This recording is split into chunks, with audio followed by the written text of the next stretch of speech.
Anong reason bakit bawal ang fish na binanggit mo sa may anxiety?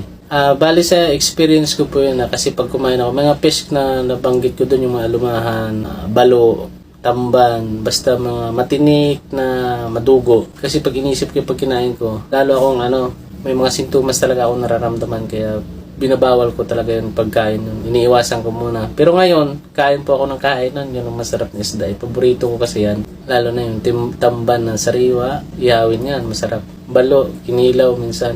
Mga ganun. Alumahan, madugo. Kasi yan, masarap. Pero masarap na yan, na isda. Yun po ang rason. Kasi pag kinain ko yun, nagtitrigger po ako doon. Kaya yun po ang rason ko kung bakit bawal. Nasa sa inyo po yun. Kung good para sa inyo na kumain kayo, wala pong problema, di ba? Kayo pong nagdadala niyan eh. Ako, bali senior ko lang yung bawal or hindi naman siguro talaga bawal. Yung senior ko lang po yung